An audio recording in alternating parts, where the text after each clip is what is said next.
O senhor acha que esse que é o ponto das licenças, que tem motivado, inclusive isso foi apresentado, esse plano novo de energia, foi no final do ano passado, final de 2008, né, pelo Ministério, né? Isso mesmo, quer dizer, o que está ocorrendo é isso, quer dizer, nós estamos andando na contramão da história. A causa, acho que se presta a interpretações, quer dizer, como eu disse, o Ministério de Minas e Energia culpa o Ministério do Meio Ambiente. E o Ministério do Meio Ambiente culpa o Ministério por não ter feito levantamentos adequados. Quer dizer, eu acho que... E esse problema é um problema que diz respeito diretamente ao efeito estufa. Porque o carvão e óleo diesel são as principais fontes de gases de efeito estufa. Esse problema vai ter que ser resolvido, viu? Quer dizer, eu acho que o debate entre dois ministérios não esclarece o público. Exato. Não é mesmo? E a minha opinião é de que agilizar os procedimentos de licenciamento do IBAMA nessa área ajudariam a resolver o problema. Inclusive, é um assunto que a gente já abordou no nosso programa algumas vezes, e o senhor colocou um assunto bastante interessante. Quer dizer, essa explicação dos dois ministérios não satisfaz a opinião pública. Correto. Ainda ninguém deu uma solução, uma explicação plausível, lógica, né? Uma outra pergunta aqui, professor, que existem estudos que apontam que as hidrelétricas emitem gás de efeito estufa, tanto quanto uma termoelétrica. Então, isso aqui é um assunto, uma pergunta, a gente quer aprender com o senhor aqui. Isso procede? Se sim, como é que ficaria a classificação do Brasil como um país de matriz energética limpa? Essa alegação não procede. Ok. O que é o seguinte, existe uma usina hidrelétrica no Suriname, que fica situada exatamente em cima do Equador, em que o reservatório foi formado sem que fosse removida a vegetação. Okay. E as condições climáticas lá, com calor tremendo e umidade, são tais que essa biomassa que ficou lá fermenta e produz metano. E alguns ambientalistas leram isso de uma maneira errada, quer dizer, isso efetivamente aconteceu no Suriname, o que significa que vai acontecer em qualquer outra hidrelétrica. Depende da hidrelétrica. Uma situação localizada. Uma situação localizada. E os nossos colegas do Rio, da FOP, têm feito medidas no lago de Itaipu, no lago de Tucuruí, e eles têm encontrado emissões pequenas de gases de efeito estufa. Pequenas mesmo, 3 a 4% do que seria emitido se aquela energia fosse produzida na termoelétrica.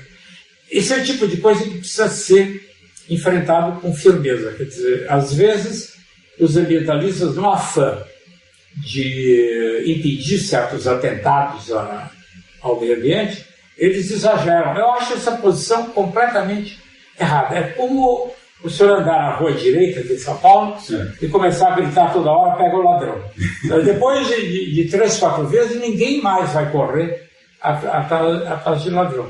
Quer dizer, eu acho que o movimento ambientalista tem que efetivamente defender o meio ambiente da maneira mais firme possível, mas utilizar um evento isolado para generalizar é incorreto.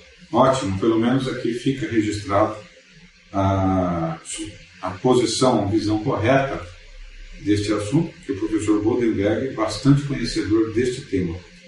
E outra questão aqui, professor, sobre se a matriz energética do país não for limpa, de que adiantará a produção em larga escala de carros elétricos? É uma pergunta aqui, colocada aqui um pouco diferente, né? Que a gente já vê aí a GM com os modelos, a Toyota, né, com o Volt. A Toyota está com outro modelo que não me lembro o nome, mas não vamos fazer propaganda aqui dos carros, não. Mas é uma tendência, né? Olha, carros elétricos eu acho que tem um grande futuro, viu? Efetivamente, as coisas se encaminham nessa direção. Existe um carro japonês que é híbrido, ele não é elétrico, mas ele é híbrido. Ele tem um pequeno motor, no lugar de ter um motor a gasolina grande, ele tem um motor pequeno, que funciona numa velocidade constante e carrega as baterias. Okay. Então ele é elétrico porque ele é movido com baterias. Mas a fonte da eletricidade é a gasolina. Gasolina. Ele consegue um rendimento 2 vezes maior do que os nossos carros de hoje. Essa é a tendência atual da indústria? Essa é a tendência da indústria. Agora, o que acontece é o seguinte: depende da gasolina, quer dizer, ele continua dependendo da gasolina. O que se vende como carro elétrico é um carro que não depende da gasolina. É um carro que só tem bateria. Então, você chega de noite, o senhor liga o carro na tomada, carrega durante a noite, e no dia seguinte o senhor sai guiando o carro. E aí a resposta à pergunta é muito clara. Quer dizer, se a matriz energética não for limpa, não vai adiantar nada, porque não é o automóvel que vai estar emitindo a poluição. Quem vai estar emitindo a poluição é a fonte onde a eletricidade foi produzida.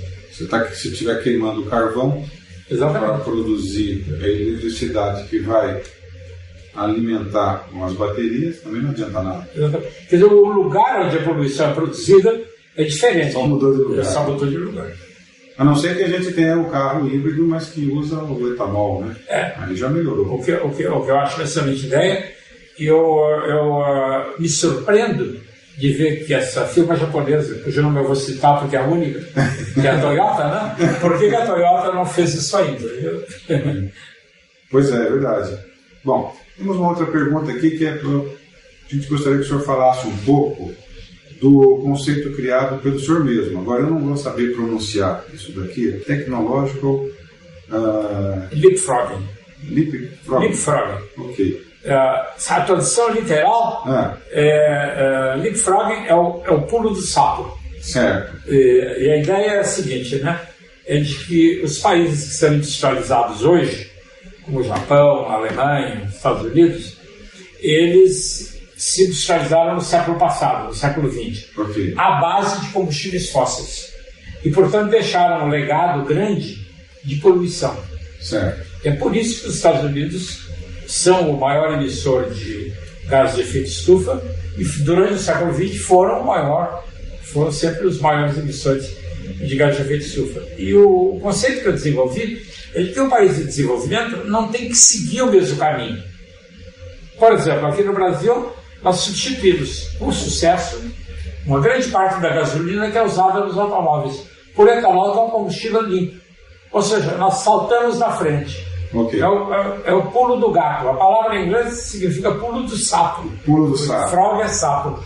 Não, mas a tradução em portuguesa, na realidade, não é pulo do sapo, mas é pulo do gato. E isso foi feito no caso de etanol e pode ser feito efetivamente em outras áreas. Eu acho que esse é o caminho. Quer dizer, não há por que nós copiarmos os erros, a palavra é até erro, né, que foram cometidos no passado. Até porque no passar do tempo as tecnologias elas evoluem, permite todo um bypass aí no modelo antigo, né?